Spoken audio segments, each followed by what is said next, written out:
میں پوچھنا چاہتا ہوں اے اسلام کی مقدس شہزادیوں، تمہارا جسم بہت نازک ہے، تم بہت کمزور ہو، تمہیں صنف نازک کہا گیا ہے، مرد تو مرد ہے، اگر اللہ اپنا عذاب پتھر اور پہاڑوں پر ڈال دے تو پہاڑ بھی اللہ کے عذاب کو برداشت نہیں کر سکتے۔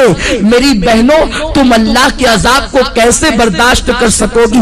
تمہارا یہ نازک وجود اللہ کے عذاب کو کس قدر برداشت کرنے کی طاقت رکھتا ہے؟ ذرا سوچو تو صحیح، آج تم اپنے حسن کی نمائش کر رہی ہو، آج تم باریک اور پتلے کپڑے پہن کر کے اپنے حسن کو دنیا کے سامنے ظاہر کر رہی ہو، کیا تمہیں ڈر نہیں لگتا یہ تمہارا حسن زیادہ دن تک تمہارے پاس نہ رہ سکے گا؟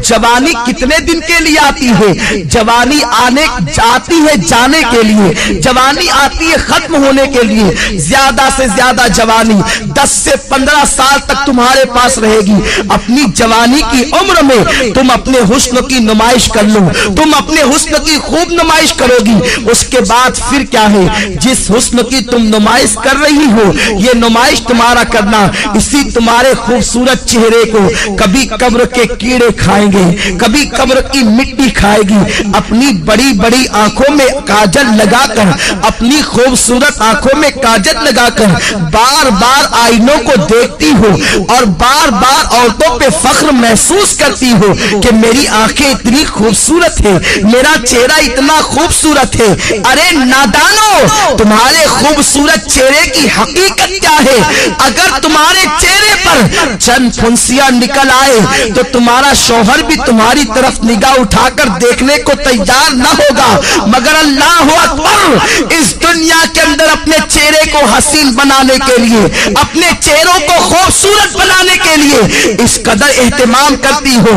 اور خوبصورت چہرے پہ اتنا مٹک مٹک کر اتراتی ہو۔ یہ تمہارا خوبصورت چہرہ قبر کے اندر 3 دن کے اندر بگڑ جائے گا، 3 دن کے اندر اسے قبر کے کیڑے کھائیں گے۔ حضرت سعید ابن مسیب رحمت اللہ تعالی علیہ فرماتے ہیں، جب حضرت علی مرتضیٰ کے ساتھ میں قبرستان گیا تو میں نے جانے کے بعد کیا دیکھا؟ علی مرتضیٰ نے قبر والوں کو سلام کیا اور سلام کرنے کے بعد پوچھا، اے قبر والوں، تمہارا کیا حال ہے؟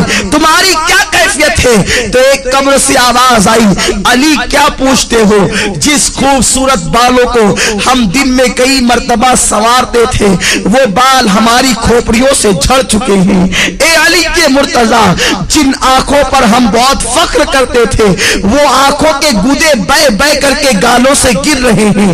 جس چہرے کے اور گالوں کی سرخی پر ہم اتراتے تھے ان گالوں کے گوشت کو کیڑوں نے کھانا شروع کر دیا ہے۔ اب تم ہمارا حال کیا پوچھتے ہو؟ جس جسم پر پرفیوم لگا کر، جس جسم پر عطر لگا کر دنیا کے سامنے فخر محسوس کرتے تھے، اس جسم کو ازدہے ڈس رہے ہیں۔ اے علی، اب ہم تمہیں اپنا کیا حال سنائے؟ اے اسلام کی مقدس شہزادیوں، اپنے بڑے بالوں کی نمائش کے لیے تم اس قدر سرگردہ نظر آتی ہو، اس قدر کو لاہو پر کوشا نظر آتی ہو۔ یہ تمہارے بال تمہاری قبر میں جھڑ جائیں گے، یہ تمہاری آنکھیں اسے قبر کے بچھو کھائیں گے، ہم اسے کھائیں گے۔ اور اللہ کے رسول تو یہاں تک فرماتے ہیں، آج عورتیں اپنے حسن کا غلط استعمال کر کے کبھی کسی غیر محرم لڑکے سے محبت کا پیغام دیتی نظر آتی، پیار و محبت کے نام پر اجنبی لڑکوں سے دوستی کرتی نظر آتی، اور یہ آج فیشن بن چکا ہے، اسے عیب نہیں سمجھا جاتا۔ وہ عورتیں کان کھول کر سن لے جو لوگوں سے غلط تعلقات قائم کرتی ہیں۔ فرمایا گیا جن عورتوں نے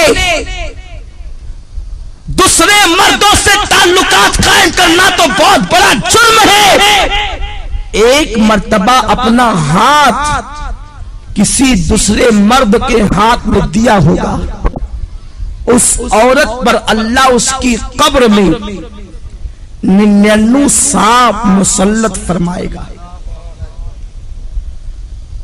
اور اس میں سے ایک سانپ کی طاقت کا عالم یہ ہوگا کہ وہ سانپ اگر سانس لے دنیا میں وہ سانپ اگر دنیا میں سانس لے تو اس کی سانس کی گرمی سے پوری دنیا کے انسان مر جائے، اور اگر وہ سانپ کسی پہاڑ پر اپنی دم کو مار دے تو پہاڑ ریزہ ریزہ ہو جائے، اتنا طاقتور وہ سانپ ہے۔ ایسے ایسے طاقتور 99 سانپ اس عورت پر مسلط کیے جائیں گے جس نے ایک مرتبہ اپنا ہاتھ کسی غیر مرد کے ہاتھ میں دیا ہوگا۔ آج لڑکوں سے دوستی فیشن سمجھا جا رہا ہے، بچیاں سج دھج کر اسکول اور کالج کا رخ اس لیے کرتی ہیں، اللہ ماشاءاللہ سب کی بات نہیں کرتا کہ لڑکے انہیں دیکھیں ان کی طرف متوجہ ہوں۔ اللہ کے رسول صلی اللہ علیہ وسلم نے فرمایا، میں نے معراج کی رات ایک منظر دیکھا کہ آگ کی کینچی سے کچھ عورتوں کی جلدیں کاٹی جا رہی ہیں، آگ کی کینچی سے ان کی جلدیں کاٹی جا رہی ہے۔ جو خواتین آپریشن کو جانتی ہے اور جن کا آپریشن کسی مقام پر یہ کہاں ہوا ہے یا انہوں نے آپریشن کی داستان کو سنا ہوگا تو انہیں معلوم ہوگا کہ جب کسی کی جلد ڈاکٹر کاٹتا ہے تو پہلے اسے بے ہوش کرتا ہے، پھر بڑی نزاکت کے ساتھ ہلکے ہلکے انداز سے کاٹتا ہے، پھر جب ہوش آتا ہے تو انسان کتنا تڑپتا ہے، کتنا بے چین ہوتا ہے، کتنا بے قرار ہوتا ہے۔ بہت احتیاط کے ساتھ اگر بے ہوش کر کے انسان کی جلد کاٹی جائے تو انسان اتنا تڑپتا ہے۔ میری بہنوں ذرا سوچو تو صحیح کہ آگ کی کینچی سے کچھ عورتوں کی جلدیں کاٹی جا رہی تھی۔ غیب دار رسول صلی اللہ علیہ وسلم نے فرمایا، میں وہ منظر دیکھ کر بے قرار ہو گیا۔ میں نے پوچھا، جبریل یہ کون عورتیں ہیں اور ان پر یہ عذاب کیوں ہے؟ تو جبریل نے کہا، یا رسول اللہ یہ آپ کی امت کی وہ عورتیں ہیں جو اس لیے بن سنور کے گھر سے نکلتی تھی کہ مرد ان کی طرف راغب ہو اور ان کی طرف دیکھے، اس لیے انہیں اس عذاب میں مبتلا کیا گیا۔ اے اسلام کی مقدس شہزادیوں، تم مغربی تہذیب اور فیشن پر عمل کرنے کے بعد بہت زیادہ کامیاب نہیں ہو سکتی، بہت زیادہ کامران نہیں ہو سکتی۔ اور سنو، یہ دنیا ایسی بدترین جگہ ہے، یہ دنیا ایسا بدترین مقام ہے، یہاں کوئی کسی کا نہیں۔ جب تک تمہاری جوانی تمہارے پاس ہے، ہر آنے والا تمہارے قریب آنے کی سوچے گا، تمہارے حسن کو پھول کی طرح جو حسن اللہ نے عطا کیا ہے اس کو مل دینے کے بعد وہ ایسا غائب ہوگا کہ پھر تمہیں کہیں نظر نہیں آئے گا۔ آج کل یہ باتیں بھی سننے میں آ رہی ہے کہ یہ چیز بھی فیشن بنتی جا رہی ہے کہ ایک عورت شوہر کے ہونے کے باوجود دوسروں کی طرف نگاہ کرتی ہے، یا دوسروں کے بہلانے پھسلانے پر، کبھی زیور کے لالچ دینے پر، کبھی دولت کی لالچ دینے پر، کبھی کاروں میں اور بائک پر گھومنے کی لالچ دینے پر عورتیں پھسل جاتی ہیں۔ دراصل غلطی عورتوں کی نہیں ہے، اس لیے کہ یہ بیچاری ناقص العقل ہے، بہت جلدی کسی کے پھندے میں آ جاتی ہے، بہت جلدی کوئی نے استعمال کر جاتا ہے، بہت جلدی کوئی نے یوز کر لیتا ہے۔ مگر میری بہنوں، میری بات کا برا نہ ماننا، میں تمہارے نبی کا نواسا اور تمہارا چھوٹا سا بھائی ہوں، میں تمہاری خیر خواہی کے لیے یہ باتیں عرض کر رہا ہوں، ورنہ عورتیں یہ نہ کہیں کہ منبر پر بیٹھ کر ہم سے یہ کیا باتیں کہی جا رہی ہے۔ میں یہ نہیں کہتا کہ اجتماع میں آنے والی ساری عورتیں بری ہیں، میں یہ باتیں صرف اس لیے کہہ رہا ہوں کہ جو بری عورتیں ہیں تم جا کر کے ان عورتوں کو یہ باتیں بتاؤ تاکہ وہ استعمال ہونے سے بچ جائیں، تاکہ وہ غلط کاموں سے بچ جائیں۔ میری بہنوں، میں تم سے پوچھنا چاہتا ہوں، تمہارے پاس جوانی زیادہ دن تک رہنے والی نہیں ہے، 10 سے 15 سال تک تمہاری جوانی تمہارے پاس رہے گی۔ اور سنو، اللہ کے رسول صلی اللہ علیہ وسلم نے فرمایا، عورتوں کا سب سے بڑا زیور عورت کی شرم و حیا ہے۔ جو عورت جتنی با حیا ہے وہ عورت اتنی زیادہ معزز ہے، وہ عورت اتنی زیادہ مکرم ہے۔ سنو، اگر تمہارا شوہر غریب ہے، اگر تمہارا شوہر بہت شدہ نادار و مفلس ہے، تب بھی اسی شوہر کے ساتھ وفاداری کرو، اس کے ساتھ غداری مت کرو۔ اگر کوئی انسان کتنا ہی زیور کا لالچ دے، کتنی دولت کا لالچ دے، کتنے ہی کاروں میں بائک پہ گھومنے پھرنے کا لالچ دے، کبھی کسی کی طرف نگاہ اٹھا کر نہ دیکھنا، اس لیے کہ اگر دنیا کے اندر کسی کے زیور کے لالچ میں پھنس کر، اگر کسی دنیا دار انسان کی لالچ میں آ کر تم اپنی آبرو کا سودا کر بیٹھو گی، تم اپنی عزت کا سودا کر بیٹھو گی، سب کچھ چلا جائے گا، دنیا میں عزت بھی چلی جائے گی اور آخرت میں تم جہنم کا ایندھن بنو گی۔ اور اگر تم نے اپنی عزت کو سنبھال کر رکھا، اپنی حیا کو سنبھال کر رکھا اور غریب شوہر کے ساتھ تم نے وفاداری کے ساتھ اپنے شوہر کے ساتھ وفاداری کی، تو نبی کا فرمان سنو، میرے آقا فرماتے ہیں جو عورت اپنے غریب شوہر کے ساتھ وفاداری کے ساتھ رہتی ہے، اپنی آبرو کا سودا نہیں کرتی، ایسی عورت کو اللہ میری بیٹی فاطمہ کے ساتھ بغیر حساب و کتاب جنت میں داخل فرمائے گا۔ اب اگر تم بغیر حساب و کتاب جنت میں داخل ہونا چاہتی ہو سیدہ فاطمہ کے ساتھ، تو اپنی آبرو کا سودا نہ کرنا، کسی کے لالچ دینے میں نہ آنا۔ یہ زیور کیا حیثیت رکھتے ہیں، زیوروں کی کیا حیثیت ہے، سونے چاندی کی کیا حیثیت ہے، اچھے لباس کی کیا حیثیت ہے، کاروں کی کیا حیثیت ہے، دنیاوی سواریوں کی کیا حیثیت ہے۔ جب تمہاری موت آئے گی تو سن لو، بڑھاپے میں مرنا ضروری نہیں ہے، جوانی میں بھی تمہیں موت آ سکتی ہے۔ اللہ اکبر، جب تمہیں موت آئے گی، اگر تم نے اپنی حیا کو بیچ کر زیورات حاصل کیے ہوں گے، یہی زیورات تمہارے بدن سے نکال لیے جائیں گے، اچھے اچھے لباس تم نے جو جمع کیے ہوں گے وہ لباس بھی تم سے چھین لیا جائے گا اور تمہیں کیا پہنایا جائے گا، سادہ سا سمپل سا 2 گز سفید کپڑا جسے دنیا کفن کہتی ہے، وہ کفن تمہارے بدن سے لپیٹا جائے گا، کافور کی وہ غمگین خوشبو تمہارے بدن سے لگائی جائے گی۔ تمہاری سہیلیاں آج جو تم سے کہتی ہے چل، اس غربت میں کیا رکھا ہے، اس غربت میں کیا رکھا ہے، چل چل کر عیش کی زندگی گزار، یاد رکھنا ان ظالموں کی بات کبھی مت سننا۔ اے سیدہ فاطمہ کی کنیزاؤں، نبی نے اپنی بیٹی کا نکاح کسی کروڑ پتی کے ساتھ نہیں کیا تھا، نبی نے اپنی بیٹی کا نکاح ایسے علی کے ساتھ کیا تھا جس کے پاس گھر بھی رہنے کو موجود نہ تھا۔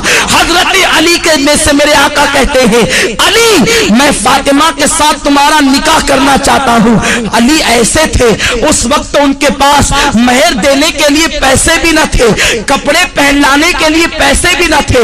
عرض کرتے ہیں یا رسول اللہ، نہ مہر دینے کے پاس میرے پاس پیسے ہیں، نہ کپڑا خریدنے کے لیے میرے پاس پیسے ہیں۔ حضور فرماتے ہیں میری زیرہ لے کر کے جاؤ، اسے بازار میں بیچ دو اور کپڑے خرید کر کے لاؤ اور فاطمہ کا مہر ادا کرو۔ میں پوچھنا چاہتا ہوں، نبی چاہتے تو اپنی بیٹی کا نکاح کسی دولت مند کے ساتھ کر دیتے، بڑے بڑے دولت مند میرے سرکار کی بیٹی کا ہاتھ مانگنے کے لیے آئے تھے، مگر نبی جانتے تھے اگر میں نے اپنی بیٹی کا نکاح کسی دولت مند کے ساتھ کر دیا تو میری امت کی بیٹیوں کا کیا ہوگا، میری امت کی بیٹیاں زندگی کیسے گزارے گی۔ نبی نے اپنی بیٹی کا نکاح ایک غریب علی کے ساتھ کر کے دنیا کو بتا دیا کہ غریب شوہر کے ساتھ ایمانداری اور وفاداری کے ساتھ اپنی زندگی کو گزار دینا یہ نبی کی بیٹی فاطمہ کی سنت ہے، تمام جنتی عورتوں کی سردار کی سنت ہے۔ میرے آقا علیہ الصلوۃ والتسلیم کی کنیزاؤں سیدہ فاطمہ اتنے غریب ہی کے عالم میں اپنی زندگی کو گزارتی تھی کہ اپنے ہاتھوں سے چکی خود پیستی تھی، چکی پیسنے سے ہاتھوں میں چھالے پڑ گئے تھے، مشکیزہ بدن پر رکھ کر کے پیٹ پر لاد کر مشکیزے سے پانی لاتی، نبی کی شہزادی کے پیٹ پر اس مشکیزے کے کالے کالے نشان پڑ گئے تھے۔ میری بہنوں تم بھی تو اچھا لباس پہنتی ہو، نبی کی بیٹی تو 72 پیون لگی ہوئی ایک چادر اوڑھتی تھی اور ایک چادر کے علاوہ نبی کی بیٹی کے پاس دوسری کوئی چادر موجود نہ تھی۔ تم تو 3 مرتبہ پیٹ بھر کر کے کھانا کھاتی ہو. نبی کی بیٹی تو 3 دن تک کے فاقے کرتی تھی. کیا نبی کی بیٹی کی زندگی تمہارے لیے نمونہ نہیں ہے؟ کیا نبی کی بیٹی کی زندگی تمہارے لیے اسوہ حسنہ نہیں ہے؟ ذرا سوچو تو صحیح. تم 3 مرتبہ پیٹ بھر کے کھا کے اللہ اور رسول سے بے وفائی کرتی ہو، اور وہ 3 دن فاقہ کر کے اتنی نماز کی پابند تھی کہ 5 وقت کی نماز بھی پڑھتی، تہجد بھی پڑھتی، اور جب نفل نماز پڑھتی تو ایک سجدے کے اندر پوری رات گزر جاتی اور سبحان ربی الاعلیٰ کا ترانہ گنگناتی. جب فجر کی اذان سنتی تو حسرت کے ساتھ سر کو سجدے سے اٹھاتی اور کہتی اے اللہ تو نے رات اتنی چھوٹی بنائی کہ تیرے محبوب کی بیٹی فاطمہ دل کھول کے سجدہ بھی نہ کر سکی. اے خاتون جنت کی کنیزاؤ تم مسلمان ہو، تمہاری تقدیر کا ستارہ بہت عروج پر ہے. اللہ نے تمہیں ایمان کی دولت دی ہے. غیر مسلم عورتوں کو دیکھ کر ان کی طرح بننے کی کوشش نہ کرو. فلموں میں ہیروئن کو دیکھ کر ان کی طرح بننے کی کوشش نہ کرو. ذرا سوچو تو صحیح. میرے آقا فرماتے ہیں میں نے عورت کی عزت کو کعبے سے بھی بلند کر دیا ہے. تمہاری عصمت کو نبی نے کعبے سے بلند کیا ہے. تمہیں اپنے آپ کا کوئی خیال نہیں. تم پارکوں میں جا کر اللہ اکبر اللہ کی نافرمانی کر رہی ہو. اور سنو، کوئی کہیں بھی جائے سب کی نگاہ سے تو چھپ کر تم گناہ کر سکتے ہو، اللہ کی نگاہ سے تم کبھی نہیں چھپ سکتے. قرآن کہتا ہے ان اللہ کان علیکم رقیبا. تم جہاں کہیں ہو اللہ تم پر سخت نگرانی فرما رہا ہے. دوسرے مقام پر میرے رب نے فرمایا واتقوا اللہ ان اللہ خبیر بما تعملون. اللہ سے ڈرو کہ وہ تمہارے ایک ایک پل کی خبر رکھتا ہے. اور یہ بھی سن لو میری بہنوں، اگر تم نے اللہ سے ڈر کر گناہوں سے توبہ کر لی تو اللہ کے رسول فرماتے ہیں جو اللہ سے ڈرتا ہے اللہ اسے سب سے بے نیاز کر دیتا ہے. اللہ محتاجی کو دور کر دیتا ہے. جو اللہ سے ڈرتا ہے اللہ اسے ایسی جگہ سے روزی عطا کرتا ہے جہاں پر اس کا گمان بھی نہیں جاتا. آؤ میں آپ کو استقامت فی الدین کے حوالے سے اور اللہ کے خوف کے حوالے سے ایک بڑی پیاری حکایت پیش کروں. امام یافعی علیہ رحمت و رضوان فرماتے ہیں میری بہنیں غور سے سنیں اور اللہ کا خوف اپنے دل کے اندر پیدا کریں. جب ایک عورت اللہ سے ڈر کر گناہوں کو ترک کر دیتی ہے تو اللہ اس کے مقام کو کتنا بلند فرما دیتا ہے. امام یافعی رحمت اللہ تعالی علیہ فرماتے ہیں 2 دوست تھے، دونوں میں بہت زیادہ پیار و محبت تھی، ایک دوسرے سے بڑی محبت کرتے تھے، مگر ایک نوجوان کی کیفیت یہ تھی کہ وہ جلتے ہوئے انگاروں میں ہاتھ ڈال دیتا، اس کے ہاتھ پر آگ اثر نہیں کرتی تھی. وہ جلتے ہوئے کڑاہوں میں ہاتھ ڈال دیتا، تیل کی کڑک اس کے ہاتھ پر اثر نہیں کرتی تھی. وہ بڑے بڑے انگارے ہاتھ سے پکڑ لیتا، آگ اس کے ہاتھ کو نہیں جلاتی تھی. لوگ حیران رہتے تھے آخر اس کے اندر خصوصیت کیا ہے، اس کی خاصیت کیا ہے کہ آگ اس کے ہاتھ پر اثر نہیں کرتی. ایک مرتبہ اس کا جو بہت زیادہ قریبی دوست تھا اس نے پوچھا یار ذرا یہ تو بتا آخر آگ تیرے ہاتھوں کو کیوں نہیں جلاتی ہے، تو آگ کو ہاتھ میں لے لیتا ہے آگ تیرے ہاتھ پہ اثر کیوں نہیں کرتی ہے، یہ تو بہت تعجب کی بات ہے. اس نوجوان نے کہا یہ بہت بڑا راز ہے دوست میں نہیں بتا سکتا.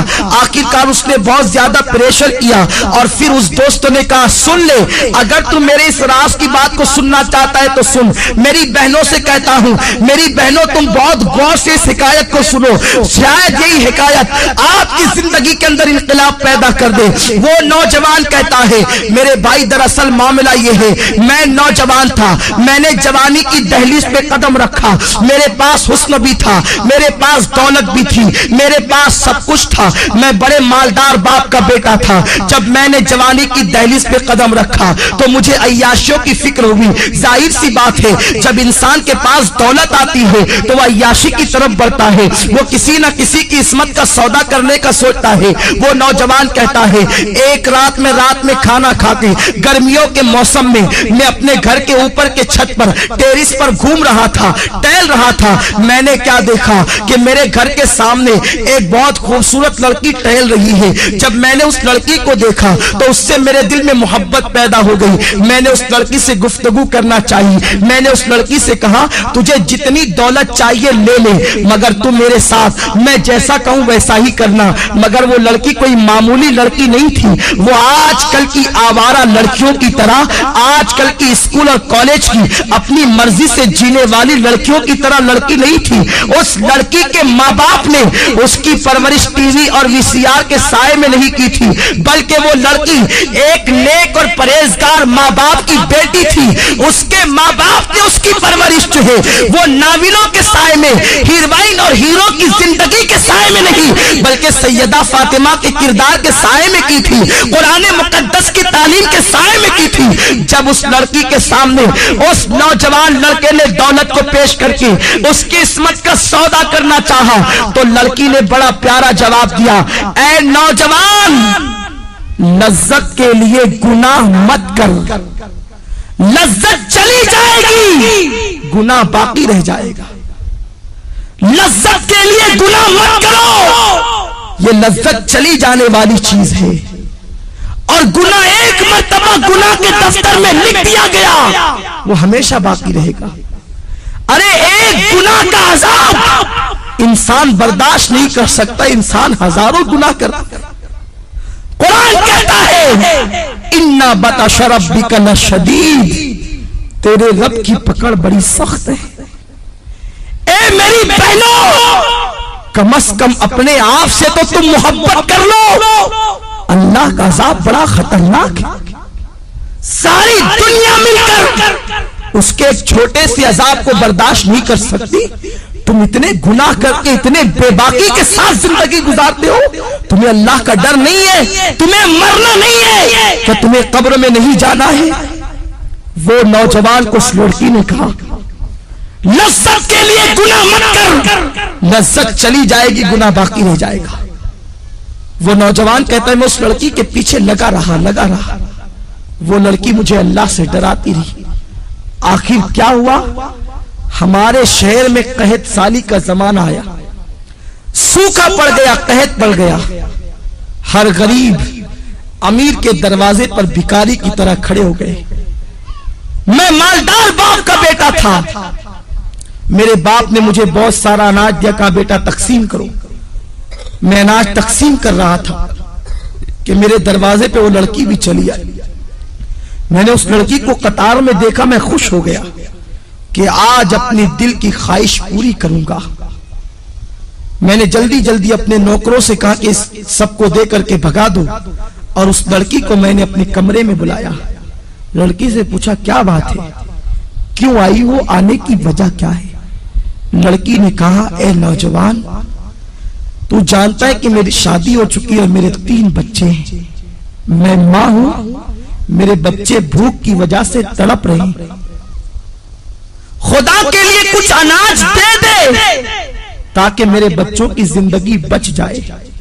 اس نوجوان نے کہا اے لڑکی میں تیرے قدموں میں دولت کا اور اناج کا انبار لگا دوں گا، تو ایک مرتبہ میرے دل کی تمنا کو پورا کر۔ لڑکی نے کہا تیرے دل کی تمنا کیا ہے؟ تو اس نوجوان نے کہا کہ میں تیرے ساتھ زنا کرنا چاہتا ہوں۔ لڑکی لرز گئی اور کہنے لگی نادان اللہ سے ڈر، اللہ کے رسول فرماتے جب کوئی لڑکا اور لڑکی زنا کرتے ہیں تو ان کا ایمان ان کے سینوں سے نکل جاتا ہے، ایمان دلوں سے رخصت ہو جاتا ہے۔ اور اللہ کے حبیب فرماتے ہیں بدکاری یعنی زنا کرتے ہیں تو زمین رو کر اللہ سے کہتی اے اللہ تو مجھے اتنی طاقت دے دے تاکہ میں پھٹ جاؤں اور ان دونوں کو اپنے اندر دبوچ. اتنا بدترین جرم ہے زنا. اللہ سے ڈر, تو کیا کہہ رہا ہے؟ اس نوجوان نے جواب دیا اگر تو میرے دل کی خواہش کو پورا نہیں کر سکتی تو میں تیری بات پوری نہیں کر سکتا. لڑکی چلی گئی. جب وہ گئی تو اس نے کیا دیکھا, اس کے بچے رو رہے. کہتے ہیں ماں اگر تو ہمیں کھانا نہیں کھلا سکتی تو اپنے ہاتھوں سے ہمارا گلا دبا کے ہمیں مار ڈال تاکہ ہم بھوک کی شدت سے تو بچ جائیں. میری بہنوں ذرا سوچو, ایک ماں کے سامنے جب بچے زندگی اور موت کی بھیک مانگ رہے ہوں گے تو اس ماں کی ممتا نے کیا کہا ہوگا. لڑکی نے سوچا بچوں کی 3 بچوں کی زندگی ایک طرف ہے اور زنا ایک طرف ہے.